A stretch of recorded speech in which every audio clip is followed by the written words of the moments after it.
Chapter 523, Eye of Illusory. A lanky shadow emerged from the shadows in translucent form. Swiftly, it lunged at Lumion, as if eager to claim a new host. Resembling the possession of wraiths and evil spirits, this entity sought control but lacked the speed to complete the process in a mere blink. In an instant, Lumion, previously dormant, transformed into a shadowy figure, melding seamlessly with the darkness, leaving the bed bereft of his presence. This marked the manifestation of his newly contracted skill, shadow transformation. An eerie hush enveloped the room, dominated by the tall, translucent shadow, erasing any trace of Lumion or his unseen assailant. Suddenly, the darkness rifted, revealing a decaying, skeletal python oozing yellowish-green pus. Empty-eyed, its fangless mouth resembled a vortex, emitting a hurried, piercing sound. A suction force tugged at the surrounding shadows, drawing them in. It seemed like an undead creature, a specialist in consuming shadows and shadowy creatures. Room 5 of the Flying Bird's first-class cabin's master bedroom assumed an otherworldly tableau. Despite the lingering dim light, shadows dissipated, leaving everything cloaked in pure darkness. In due time, Lumion emerged from the shadows, resuming his human form against the backdrop of a lush carpet and an exquisite wardrobe. Simultaneously, a towering figure materialized, a knight adorned in tattered black armor. Pale flames flickered in its eye sockets, putrid liquid seeping from the armor's crevices, with only sticky flesh clinging to its exposed skin. With a broadsword raised, the dead knight advanced, slashing at Lumion, as if poised to shatter both bed and wardrobe. Lumion's agile form shifted, maneuvering from facing the Death Knight, the shadow-swallowing python, and the looming tall, thin shadow to flank them all. Crash! The broadsword of the Death Knight cleaved through the wardrobe, sending fragments flying. Lumion, reacting swiftly, crouched down, clenched his fists, and struck the heavy brownish-yellow carpet. From the center, a multitude of crimson, nearly white flames burst forth, consuming every inch of the room. The inferno devoured the 3 undead entities suspected to be from the spirit world. Rumble! Within the roaring flames, fireballs materialized and shot out from Lumion's form. They homed in on the Death Knight, the shadow-swallowing python, and the lanky black shadow, or recklessly engulfed the sizable bedroom. Rumble! The crimson, nearly white fireballs detonated consecutively, tearing apart the 3 undead beings, pulverizing the bed, desk, and other furnishings. Pungent smoke billowed from the scorched carpet. In this explosive turmoil, any entity lacking pure ethereality or possessing partial corporeality faced inevitable destruction in the confined space. The once steel-clad armor of the Death Knight crumbled instantly, and the shadow-swallowing python fractured into a multitude of burning remains. Though the lanky shadow fared relatively better, it too succumbed to the engulfing flames, dwindling in substance. Rumble! Although the Flying Bird boasted a steel structure, the impact of such force, reminiscent of multiple cannons targeting a confined space, inevitably took its toll on Room 5 of the first-class cabin. Strangely, only cracks marred the inner wall, with neither the wall nor the door fully giving way. However, the formless barrier enveloping the area shuddered violently, on the verge of disintegration.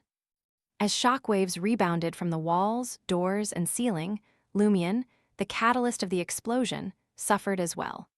It was akin to being struck repeatedly by a massive hammer, with his vision clouded by golden specks and a metallic taste of blood in his throat. The air, instantly devoured by flames, left him with a suffocating sensation. Amidst the tumultuous flames, a figure emerged from the darkness, standing near the window, adorned in a black robe with a loose hood. Numerous wounds marked his body, testament to the explosive waves and engulfing flames, leaving charred imprints. Lumion observed that the man's once fine hairs had transformed into pale white, nearly indistinguishable feathers. Some were charred, emitting a dark, dense fog instead of thick smoke. Rather than the usual red blood, a thick yellowish-green hue oozed from the wounds. Under the raised hood, Lumion discerned a pale white face and a few ulcers reaching down to the bone. Vague traces of pale white fur adorned the wounds. In the blink of an eye, Lumion locked eyes with his opponent, who sported cold, flaxen-colored irises. Between the brows of the hooded figure, a crack swiftly widened, revealing an illusory vertical eye with a deep purple border that almost verged on black. Devoid of eyelashes or pupils, it seemed to harbor countless pale white patterns. This peculiar vertical eye instantly mirrored Lumion's figure.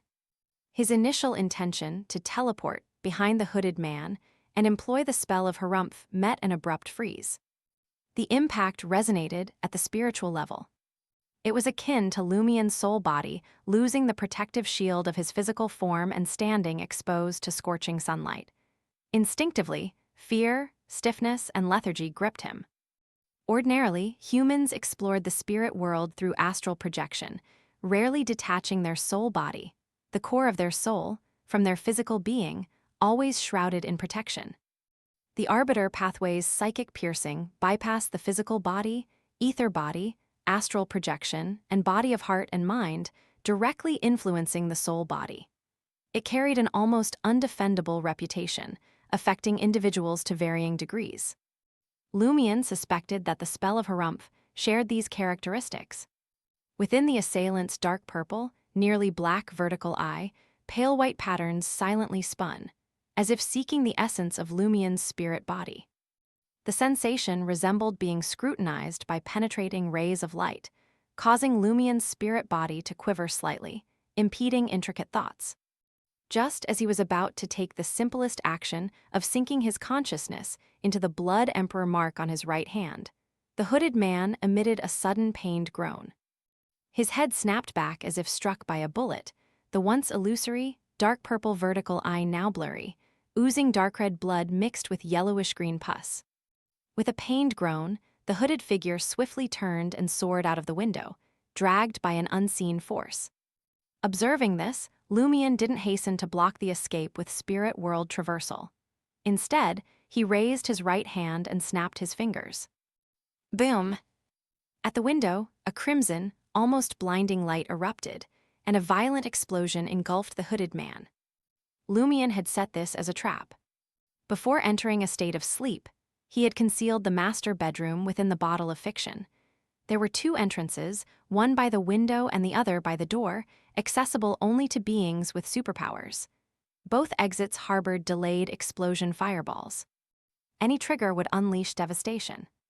Amidst the fiery explosion, the hooded man was propelled off his feet, crashing against the window frame.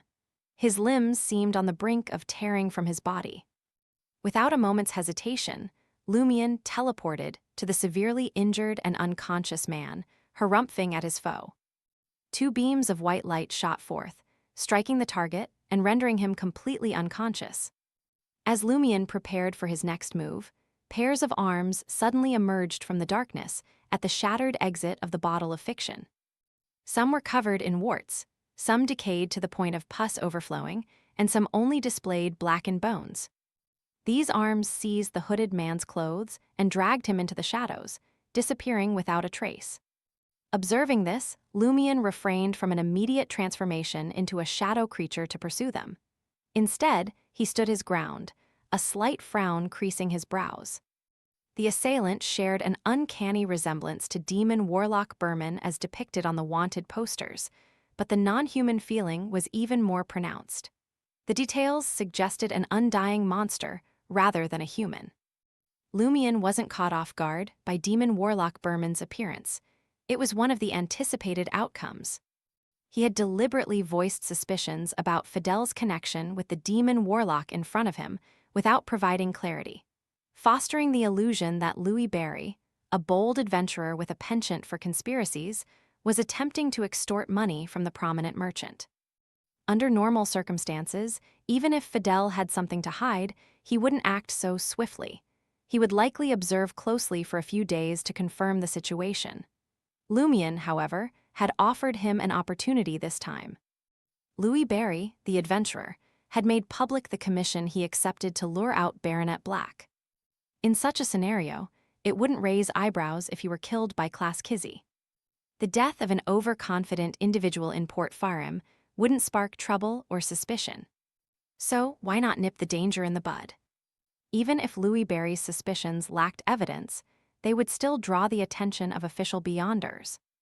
Lumien's performance at the bar the previous night seemed to bait Black Baronet-class Kizzy, but in reality, it was bait for the merchant, Fidel Guerra.